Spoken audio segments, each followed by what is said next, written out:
Welcome to BC Garage. Yep. Huh? Yeah, with the tow truck. Wonder what happened there. All right.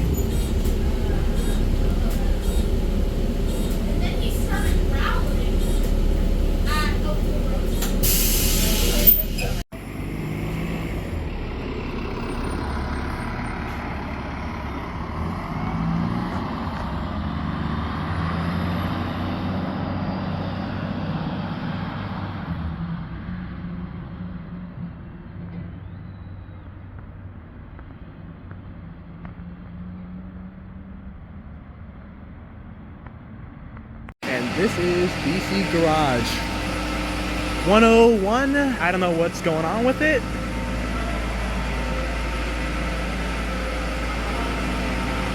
Got the bus over there. I forgot, that's not the washing bay, that's the inspection bay. Which basically what we're doing is going through prepping it to be washed and to go in and be inspected. One's up for inspection. Fair enough. All right. Let's see. Okay. I'm gonna do a lot of post editing. I'm gonna blur everyone's face. Thank you. And we got the main maintenance bay over here with parts all over here. Here goes 104. Yeah, I'll give you a good video up here. All right.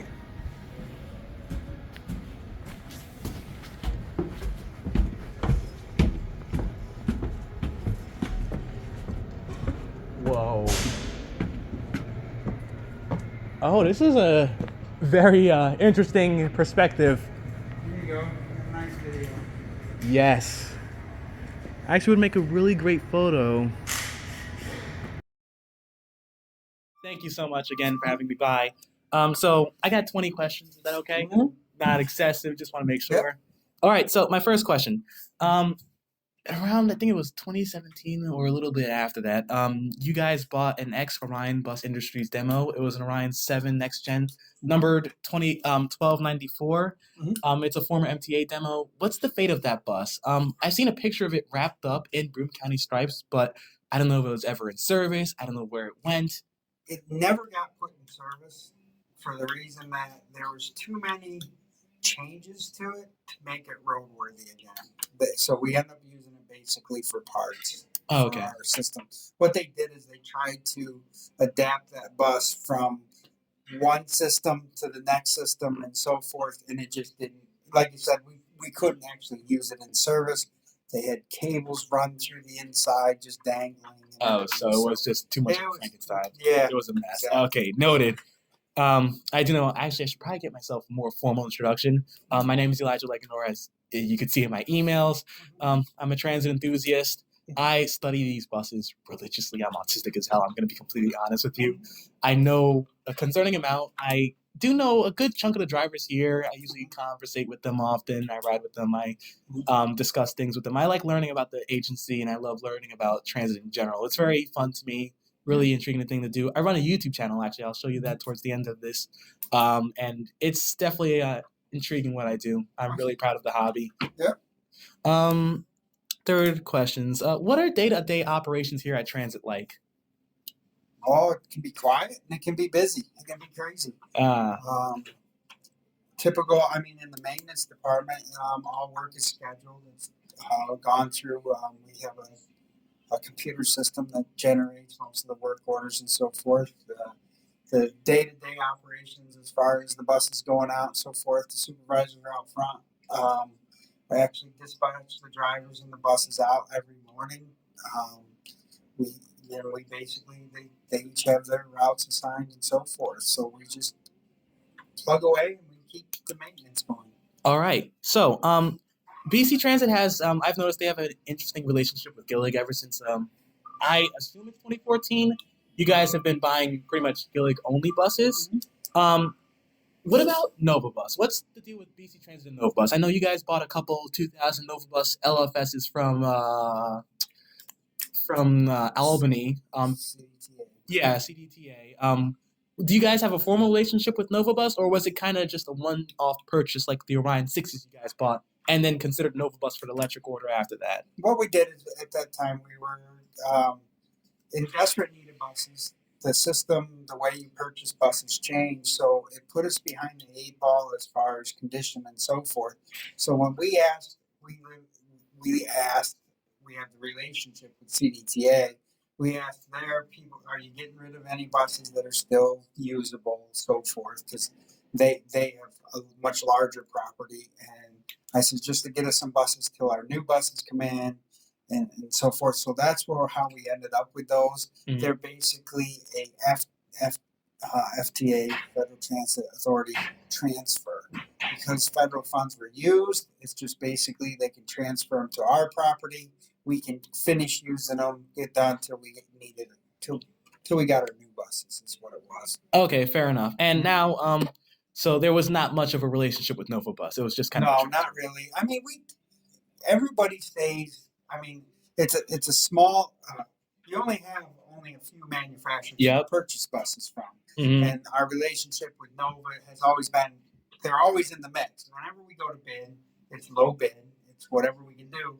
Nova Bus has built a reputation for being, I want to say, a little higher class bus, a little up there. a little higher price. They're always higher price, so that's why we really never ever purchased any, because by the time we went out to bid, the Gillig bid or Orion bids were lower. Okay. That's the key thing.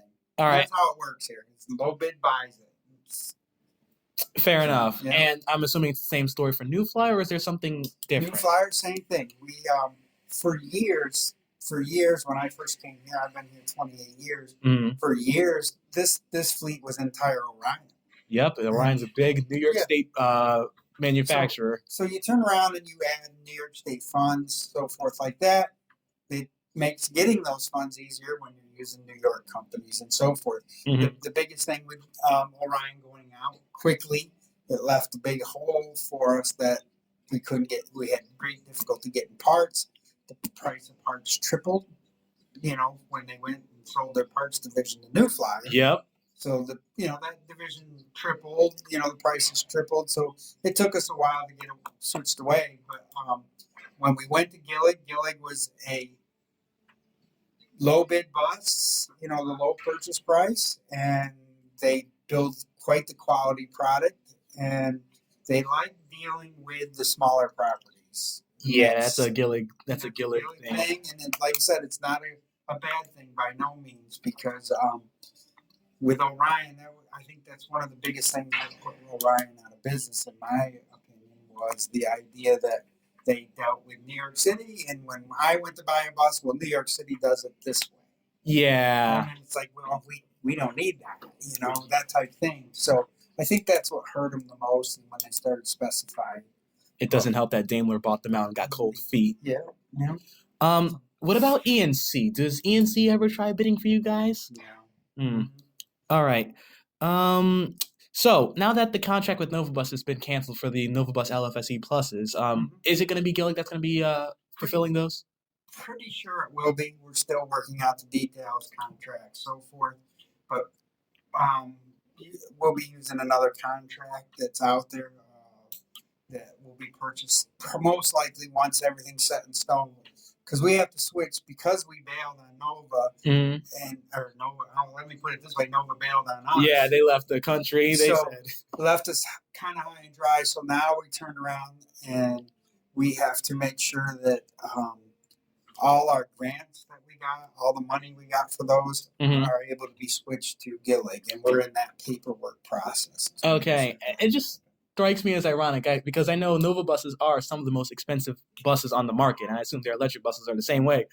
I know Gillig offers a very inexpensive product. So we went from the most expensive electric bus on the market to one of the more affordable ones. All right. Let's see. This is another thing I wanted to ask. Is there going to be a new livery for the electric buses? I know every agency, they got to have the little PR, they got to have the fancy new livery going. Oh, there will be. I'm sure there will be. It's government. They like to get out there and Little show brownie it off. points. Yeah. So All right. Additionally, like, how would you guys go about designing a livery? Like, I've talked to some drivers, and the thoughts of like having a design competition for those of for residents of Broome County. Maybe design their own electric bus in a sense. yeah, I don't know anything about that. Usually, what our advertising company and all that we have is in charge of that. So we kind of stay.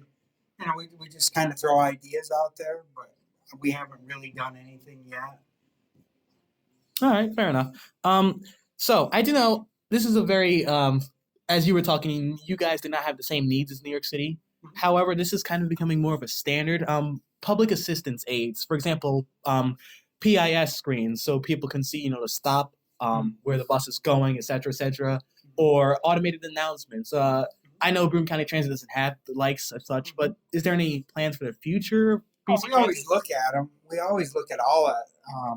We definitely look at what's required, and then to go from there is we look at the cost, if it's a cost effective for us. And a lot of those systems are very expensive, very, IT cumbersome. We don't have here at Transit our own IT department. We use the general Broome County IT department. So I think a lot of the stuff we look at, just the technology we're into now with the GPS systems and the live view camera systems and all that has taxed our IT department to the. Fair point. Yeah. Fair enough. Sorry. Yeah, no. It's like, so, like you said, your bigger properties, the Albanys, those, they have the funding, they have their own IT people, they have their own systems that they can put in place and make them work. Fair enough. In the same vein, like, what do you guys think about implementing new technologies? Like, mirrorless buses are becoming very popular. MTA is experimenting with them. Nassau County is experimenting with them. Even Albany is also experimenting with them. Do you guys think you might see yourselves? Sure. Yeah, we look at that.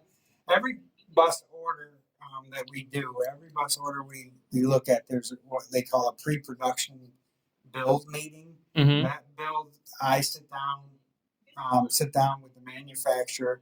We go over the options. We go over the cost. Our financial department's there. We literally go through all that stuff. Your typical bus order is close to 400 pages of options. Wow.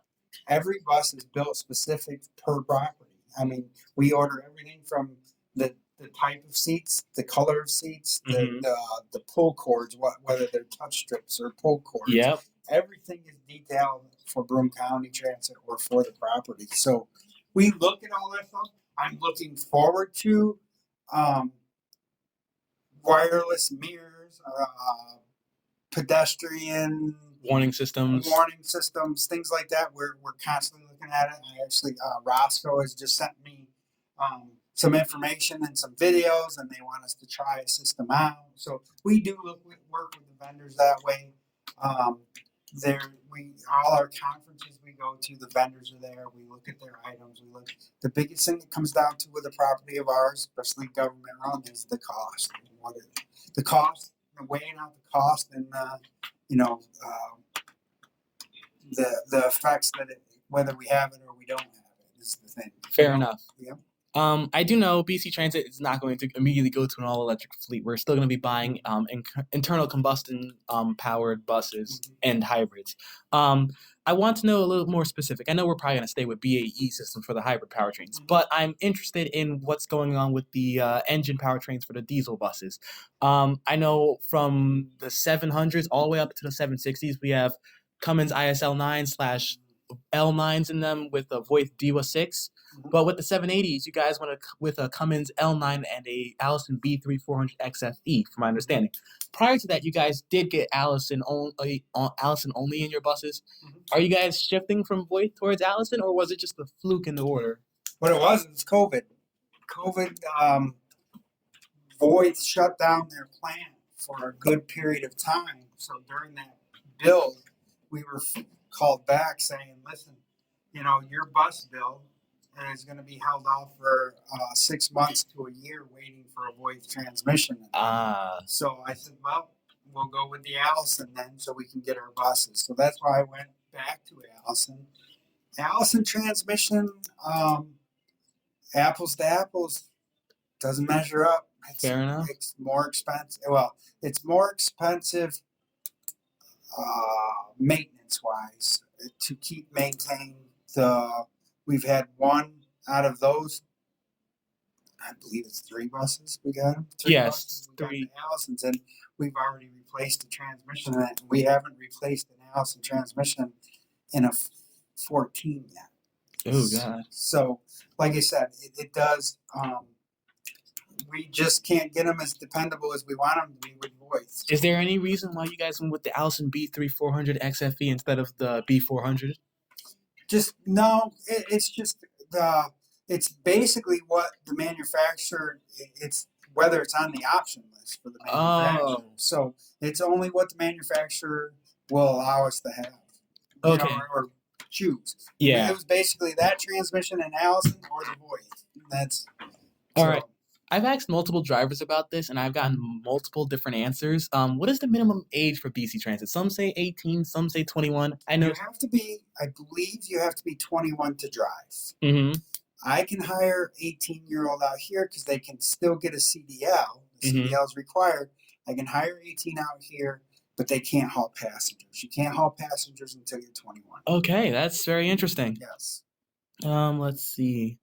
I also want to know, what's the deal with the PR here? It's almost, at least from my perspective, non-existent. I know you guys do a little bit of stuff on Facebook, but like outside of Facebook, I haven't seen much. I know the Twitter account for BC Transit's kind of desolate. We have like you said, our advertising agency does a lot that we deal with. Does a lot of the stuff on Facebook and so forth. Where postings, a lot of our job postings is done by a gentleman here, Ron Hurst. He works at the junction. He does a lot of that stuff there. But PR is expensive. That is true. And like you said, truthfully, in this business, it doesn't increase ridership or decrease ridership. So all right. Yeah. Fair enough. I do know I've actually talked to Matt and a couple others about this. You guys apparently used to held bus rodeos. Whatever happened to them? Who's that? Matt, one of the drivers. Oh, okay. You guys used to held bus rodeos at one point? point? Oh, bus rodeos? That was done on a statewide level. Oh, okay. We used to host them. Here years ago. The cost got too expensive for, and what that did is that required other properties to come to this area, bring their drivers, bring their buses. Mm-hmm. We would usually supply the buses, but it got expensive, and with the shortage of drivers out there today, you just can't spare the drivers to do events like that. So fair it enough. Dwindled away. Is there any plans to maybe bring that back someday in the future, or is it kind of just dead in the water? I think it still happens here and there. It might be just at some of the bigger properties like Buffalo, so forth, might have their own internal. Yeah, that's a lot of agencies. A lot of the big agencies do that. MTA does theirs. Yeah. I think CDTA does their own. I'm not sure. I have to talk to a friend about that. So, but I don't know. Like you said, we used to have it. It used to be over here at the campus plaza when it was all wide open. We used to. I remember setting up for it and so forth. But yeah, that kind of stuff it's hard. I mean, when you have abundance of drivers, you have abundance of buses and things like that, then it's usually a little easier. Yeah. Okay. Let's see. Are there any future policies transit may implement to improve ridership and overall system quality? No, just we always talk about expanding service where we feel it's needed, where we feel it's cost effective, and that's our with SUNY Broom, with their growth, the ridership is as good as it is, really good as it is. But our problem is we grow, and then for off SUNY times, summer times, things like that, it drops right off. So we have to coordinate to what we can afford to keep going, and back off from what we can with the service. So we're always looking for more ridership, however we can, but there's a cost to the ridership when, you know, don't get me wrong, there's never a profit in it, you know, whatsoever. Yeah, So, transit's not yeah, profitable. no, but it shouldn't be either. It should Yeah. be run for the benefit of the people, and you know, one of those social services basically that needs to be done. So I don't think you have to do it reasonably. Yeah. Or you don't succeed whatsoever. So Fair enough. The 700s, those are the 2014 miles from what I understand, the 70Xs. Yep. They're 2014 miles. They're beginning to approach the 12-year-old mark.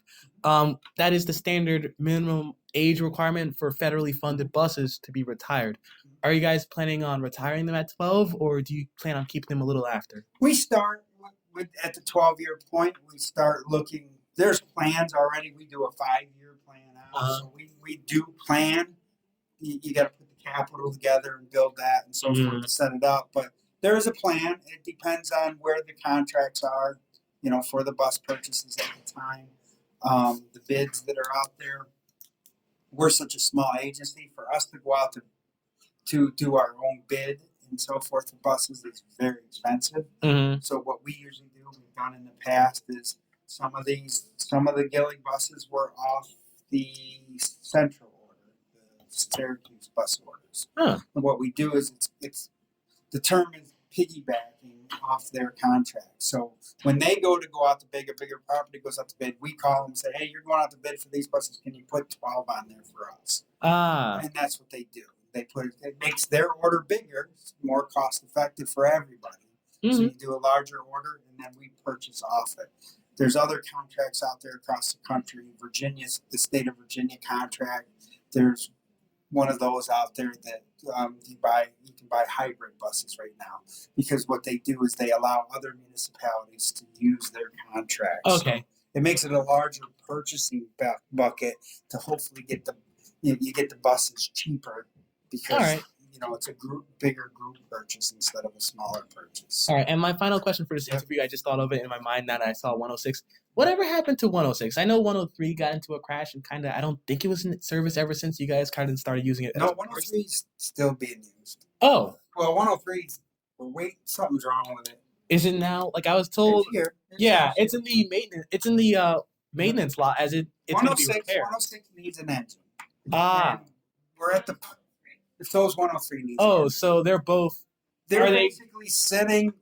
They are used in the new electric bus purchase. You had to turn in for the NYSERDA money grant that we went after. You have to turn in dirty buses to get this money for clean buses. Okay, so those buses are kind of going to get sacrificed. Those buses are getting sacrificed. They're sitting here. We're waiting to turn them in. There's 4 of them for the 6 electric buses.